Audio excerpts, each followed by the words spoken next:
नागपुर शहर कपिल नगर थाना क्षेत्र में हाईवे बार एंड रेस्टोरेंट में बाहर देर रात जमकर बवाल हुआ। जानकारी के मुताबिक फरियादी शेख अमीन अपने दोस्त मोहम्मद सिराज के साथ खाना खाने पहुंचे थे। तभी आरोपियों ने जबरन सिगरेट का बिल भरने को कहा और फिरियादी ने इनकार करने पर विवाद इतना बढ़ गया कि आरोपियों ने भीड़ जुटाकर हमला कर दिया। हाथों में रॉड और चाकू लेकर बीच सड़क पर बेरहमी से मारपीट की गई। फरियादी पर जानलेवा हमला किया गया और गाड़ी में भी तोड़फोड़ की गई। घटना का वीडियो अब सोशल मीडिया पर तेजी से वायरल हो रहा है, जिसमें बदमाश खुलेआम कानून की धज्जियां उड़ाते नजर आ रहे हैं। पुलिस ने हत्या के प्रयास समेत कई धाराओं में मामला दर्ज कर लिया है और अब तक 6 आरोपियों की गिरफ्तार किया जा चुका है, जिसमें अजहर हुसैन उर्फ अरमान लोचा, राजा हिरोती, फरहान उर्फ फर्रा, पिंटू और इरफान शेख समेत अन्य शामिल बताए जा रहे हैं। दोनों आरोपी फरार बताए जा रहे हैं और पुलिस आगे की जांच में जुटी हुई है। पोलीस स्टेशन कपिल नगरच्या हद्दीमध्ये काल रात्री सुमारे 12:30च्या दरम्यान टेकानाका इथे हायवे बार अँड रेस्टॉरंट आहे, त्यामध्ये जो फिर्यादी आहे शेख अकील शेख जलील वय 45 वर्ष, राहणार मनदेवी चौक, पोलीस स्टेशन यशोधरानगर, तो त्याचा मित्र मोहम्मद सिराज उर्फ मोहम्मद सोनू खुर्शीद अन्सारी यशोधरानगर हे तिथे जेवायला गेले होते 12:30च्या सुमारास। आणि त्या ठिकाणी कामगार नगर येथील मोहम्मद अजहर मोहम्मद अकील वय 27 वर्ष आणि त्याचा मित्र हुसैन अक्रम उर्फ अरमान लोचा हे दोघं असे दोन वेगवेगळे ठिकाणी जेवायला बसले होते। आणि त्यानंतर बिल देताच्या वेळेला जो फिर्यादी आहे त्याला यातील मोहम्मद अजहरने सांगितले की माझ्यासाठी पण सिगरेट घे, आणि त्या सिगरेट घेण्यावरून दोघांचे वाद झाले।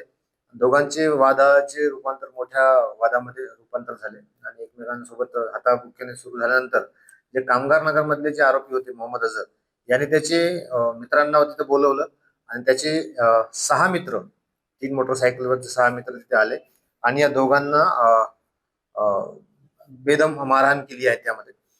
त्यानुसार आम्ही 8ही आरोपींवर कलम 109(1), 324, 352, 351 सोबत रायटचे कलम लावलेले आहे BNS चे, आणि मुंबई पोलीस कायदा 135 अन्वये गुन्हा दाखल आम्ही केलेला आहे। आणि यानंतर जे यामधील आरोपी आहे यांना आम्ही तात्काळ टीम रवाना करून या 8 पैकी 6 लोकांना आम्ही ताब्यात घेतलेले आहे। त्यामध्ये महत्वाचे जे सुरुवातीचे आरोपी मोहम्मद अजहर मोहम्मद अकील, नंतर हुसैन अक्रम कुरेशी उर्फ अरमान लोचा, तिसरा आहे प्रिन्स उपाध्याय, चौथा है अश्विन चौधरी, 5वां है इरफान रमजान खान आणि 6वां है फरहान उर्फ फर्रा गुलाम। हे सर्व कामगार नगर येथील रहिवासी आहेत। आणखीन 2 फरार आहेत, त्यांचा पण आम्ही शोध घेत आहोत। यामध्ये हे सगळे जे आहेत यापैकी 4 लोक हे क्रिमिनल बॅकग्राऊंडचे आहेत, त्यामुळे त्यांनी एवढी मोठी हिंमत केलेली आहे। पण आम्ही सुद्धा त्यांच्यावर मोठा कलम लावून त्यांच्यावर मोठी कारवाई करणार आहोत। सोबतच जे उरलेले 2 आरोपी आहेत यांना पण आम्ही लवकरच अटक करून मान्य कोर्टासमोर पेश करून PCR घेणार आहोत। आणि यामधील जे चाकू, रॉड्स किंवा इतर साहित्य जे गुन्ह्यामध्ये वापरलेले आहे सर्व आम्ही लवकर जप्त करणार असून याचा तपास सुरू केला आहे। ज्यातील जखमीची स्टेबल आहे, तो बोलतो आणि सर्व गोष्टी नॉर्मल आहे। यामधील कारण फक्त सिगरेट घेण्यावरूनच झालेलं आहे। जसे आम्हाला माहिती मिळाली तसंच पोलीस स्टेशनचे आमचे अधिकारी अंमलदार हे तात्काळ ते पोहोचले होते, पण त्यांना समजलं की पोलीसचे लोक इथं येत आहेत, त्यामुळे ते पळून गेले होते। आज दुपारी आम्ही त्यांना ताब्यात घेतलेले आहे, पुढील कारवाई सुरू आहे। बरोबर आहे। यामध्ये माननीय पोलीस आयुक्त doctor Ravindra Kumar single sir, माननीय जॉईंट CP रेड्डी सर, माननीय रिजन सर, माननीय ऍडिशनल CP क्राईम सर, माननीय DCP सर, माननीय ACP सर, या सर्वांचे आदेश आम्हाला प्राप्त आहेत की उघड्यावर कोणी दारू पिणार नाही, यांच्यावर सक्त कारवाई करायची। सोबतच कोणी दारू अवेलेबल करून देणार नाही पिणार, यामुळे क्राईम स्ट्रीट क्राईम्स आहेत यावर आम्हाला कडक कारवाई करण्याचे आदेश पण झालेले आहेत। आम्ही त्यामध्ये एक मोहीम आम्ही राबवित आहोत, यानुसार आम्ही कारवाई पण करीत आहोत। पोलीस स्टेशन कपिल नगरच्या वतीने कालच्या तारखेमध्ये पण एकूण 10 कारवाई आम्ही केलेल्या आहेत आणि ही कारवाई सुरू राहणार आहे।